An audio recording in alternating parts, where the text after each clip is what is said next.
pouco, sabe? Muito pouco. Um dos debates também nessa noite é a escola católica. E a gente vai caminhar agora um pouco nessa linha. A gente foi conhecer um pouco mais. O que é que significa ser uma escola católica, ter ensino religioso dentro de uma escola católica? Vamos lá.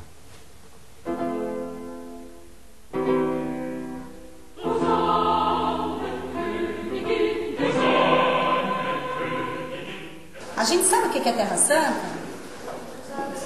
Ah, tô falando de quê? Jerusalém. Em que lugar do planeta fica Jerusalém? Israel. O ensino religioso já é uma realidade nas escolas brasileiras. A disciplina pode ser ministrada desde que não seja obrigatória e que o credo de cada aluno seja respeitado. São lugares que os palestinos são revistados e vão ver se são permitidos ou não passarem para o outro lado desse mesmo território, que anteriormente era o país deles. O olhar atento dos alunos da 7ª série desta escola mostra o interesse dos meninos e meninas em aprenderem mais sobre as religiões. A gente aprende os rituais, os líderes religiosos, tudo sobre cada grupo e é bem legal. A gente aprofunda fazendo um roteiro sobre cada religião, sobre templo, lugar sagrado, um monte de coisas. Eu acredito que o ensino religioso é um dos caminhos que a gente pode trabalhar com a questão da diversidade, né? Conhecer diferentes religiões, diferentes possibilidades de entender o transcendente, de buscar o sentido da vida. Acho que é um caminho bastante bacana para a gente poder entender que o humano é diverso e que não existe uma única fórmula, né, de ser humano.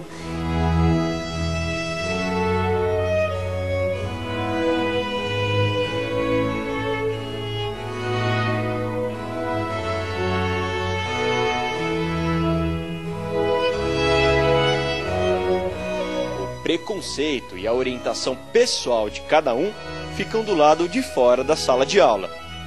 Embora tenha uma doutrina católica, este colégio particular da capital paulista trabalha na disciplina de ensino religioso com a pluralidade religiosa. Não só ecumênica, quer dizer, não só da perspectiva do cristianismo, mas a gente vai trabalhar com hinduísmo, judaísmo, cristianismo. Por exemplo, no Fundamental 1 eles trabalham com incas, maias, astecas. Eles vão ver o ano que vem budismo, hinduísmo. Eles viram esse ano judaísmo, cristianismo, islamismo. Esse é um patrimônio tão rico da humanidade que não fornecer essa informação, esses dados, esse conhecimento para os estudantes ao longo da educação básica é não permitir que eles façam essa leitura dos seus cenários, imaginando o cenário brasileiro, marcadamente religioso, uma história religiosa. Bom, e nesse colégio onde nós estamos hoje, aqui em São Paulo, cerca de 4.000 alunos são contemplados com o ensino religioso. Isso acontece desde a educação infantil até o ensino médio. A metodologia utilizada em cada série é adequada à faixa de desenvolvimento dos alunos. São estudadas as mais diversas religiões, em especial as monoteístas e as espiritualistas. Por aqui, a religião entendida como cultura. O ensino religioso ele tem uma vertente onde ele vai discutir o fenômeno religioso que é inerente ao ser humano. Ele vai discutir as culturas religiosas, como que o ser humano acredita no transcendente ou nos transcendentes, como isso se desenvolveu na humanidade. É uma questão cultural, histórica. A gente sempre aprende a base das religiões, né, as principais características. Eu acho que é muito importante porque a gente sempre tem que saber um pouco de cada coisa.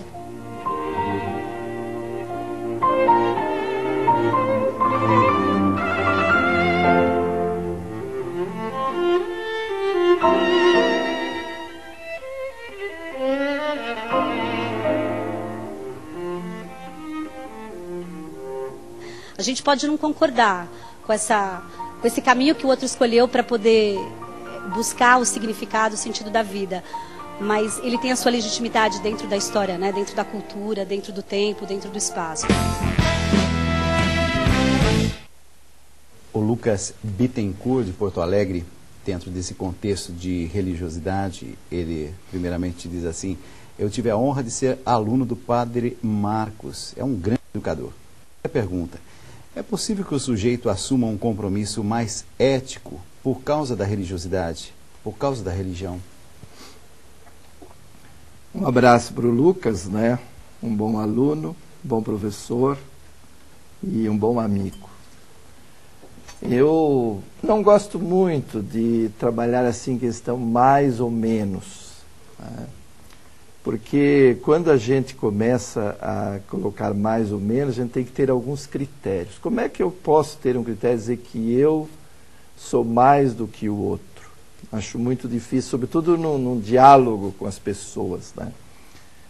Eu tive oportunidade de conversar com um grupo de ateus na Assembleia Legislativa de Porto Alegre, e uma das coisas que eles colocavam, quase vindo assim ao contrário, dizer, nós somos maltratados por vocês, agora nós queremos também. Eu acho que essa ideia de um subjugar o outro não é uma boa coisa. Agora, o importante é que a pessoa que fez determinada opção, religiosa ou não, ela vá até as últimas consequências com a sua opção. Eu acredito que este é o caminho. E existem ateus que não valem nada, mas existem ateus que são altamente éticos. E existem católicos que não valem nada, mas existem católicos que são altamente éticos. E o dia que a gente conseguir fazer esse diálogo entre todos, né, nós poderemos avançar também do ponto de vista da humanidade. E nós que somos cristãos acreditamos que nosso Senhor Jesus Cristo é o cume da humanidade, sobretudo através da ressurreição. Mas cada um tem que fazer o seu caminho. Se até Jesus disse que os pecadores e as prostitutas nos vão preceder do reino dos céus, quem sou eu para dizer que eu sou melhor que o outro? Mais questões e perguntas já nessa fase final da nossa entrevista aqui. Vamos lá, Paulo. Padre, agora eu separo a pergunta da Samara Souza, do Rio de Janeiro, e ela está perguntando quem deve ter o papel mais importante na educação das crianças: a escola, a igreja ou os pais? Ou ainda, o ideal é que haja uma convergência entre todos? Eu acho que eu pessoalmente valorizo muito a família, sobretudo hoje, né? Porque hoje a gente vê assim que ter filhos é uma opção. Infelizmente ainda tem gente que põe filho alopradamente, sem pensar em nada, inconsequentemente. Mas a gente vê assim muitos pais, muitas mães que o fazem quando colocam um filho no mundo, colocam com muita responsabilidade, muito carinho. Eu acho que aquilo que nós pudermos fazer para fortalecer a família, não é? Nós temos que fazer. E mesmo também sou absolutamente contra a gente estigmatizar, às vezes, uma família que tem só o pai, só a mãe, porque às vezes o pai consegue levar também uma boa educação, uma mãe consegue levar uma boa educação também, não é? Eu acho que o filho é um grande tesouro que a família tem. Por isso ela tem que cuidar também para que a escola vá bem. E, Dalcides, eu queria fazer uma ligação aqui com o que apareceu ali na matéria, né? Que foi muito boa a matéria, né? Não faço nenhuma ressalva, não. Mas eu só queria dizer assim, nós temos que relativizar um pouco a questão da escola católica. Porque no Brasil, 87% da população brasileira estuda na escola pública. 87%.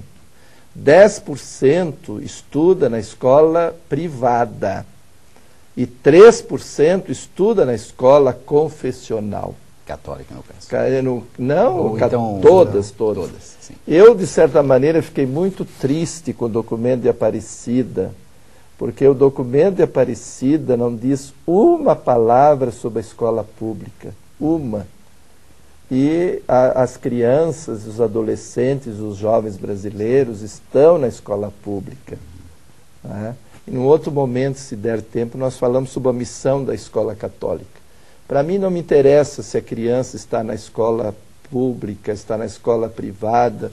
ou está na escola católica. A mim me interessa é que tipo de educação está sendo feita. Um dia veio um menino de 16 anos conversar comigo, queria fazer intercâmbio, e aí eu perguntei, onde é que você estuda? Ele disse, estudo em tal escola, uma escola lá de Porto Alegre, tal escola. E aí eu disse, mas essa escola tem ensino médio, não é só cursinho pré-vestibular, porque é um prédio de 2 andares. Não, padre, tem, lá estuda 1000 pessoas. E eu disse assim, onde é que é o bar? O bar é na loja de conveniência do posto de gasolina. Vocês têm música? Não tem. Vocês têm teatro? Não tem. Vocês têm laboratório? Não tem. O que vocês têm? Aula. Nos 2 primeiros anos, nós aprendemos tudo o que tem que aprender. No 3º ano, nós fazemos o terceirão para revisar, para preparar para o vestibular. Quem entrou nessa escola? A cabeça. O corpo não entrou, o coração não entrou, o sentimento não entrou. Isso é que é a unidimensionalidade. Né? E a gente tem que trabalhar isso muito mais fortemente. E os pais, quando vão escolher uma escola, tem que ver direitinho. E às vezes na escola pública, dá para a gente ajudar também a escola pública, dá para interferir na escola pública, exigindo dos governos uma melhor escola pública, mas também contribuindo para que a escola que está onde está o meu filho seja melhor, que eu possa contribuir também.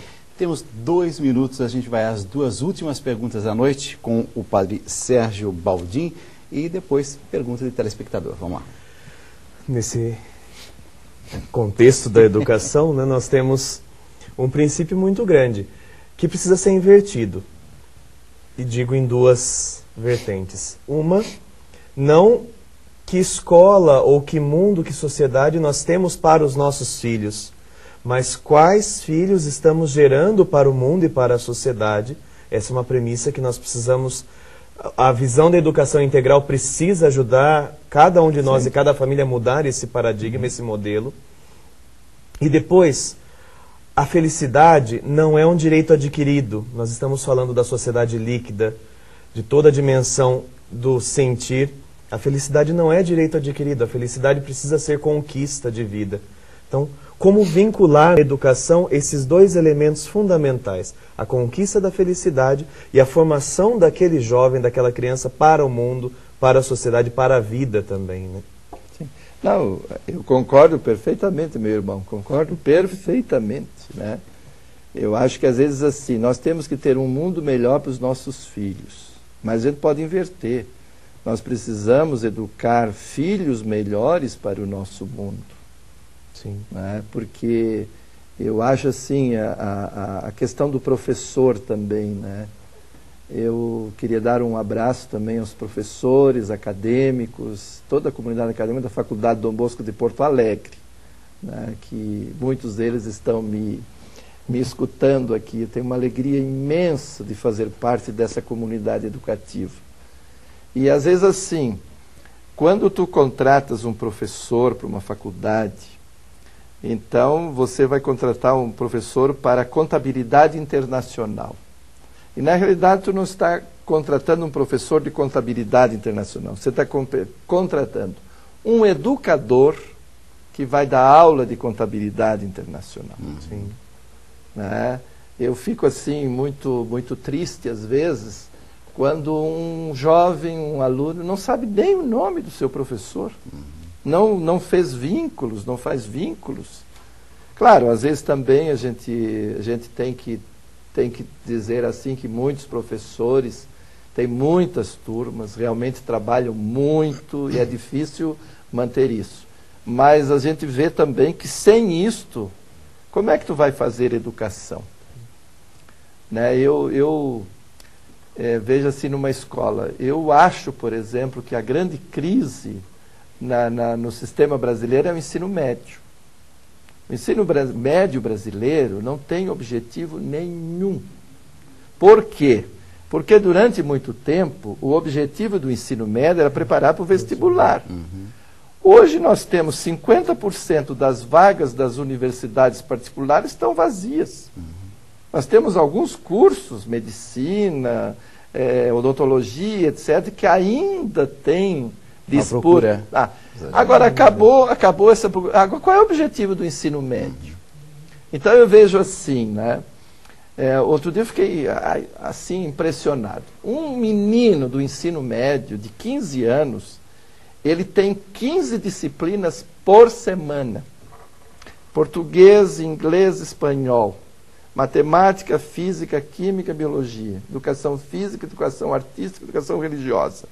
Tem sociologia, filosofia, e etc. Então, 15. Então, passa na frente dele, desfila na frente dele 15 homens e 15 mulheres. Será possível que um desses 15 não consegue chegar ao coração desses meninos e dessas meninas, para além do conteúdo? E vou dizer assim outra coisa. No Rio Grande do Sul, as crianças, a idade em que começa a beber bebida alcoólica é 12 anos.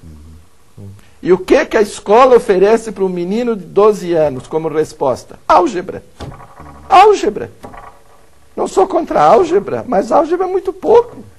O menino que está procurando a vida, ele quer mais respostas de vida. Então, uma educação mais chão, mais adequada. Né? Nós vamos ter que trazer o Padre Sandrini, Padre Marcos, outras vezes ao programa. Padre Marcos, nosso tempo terminou.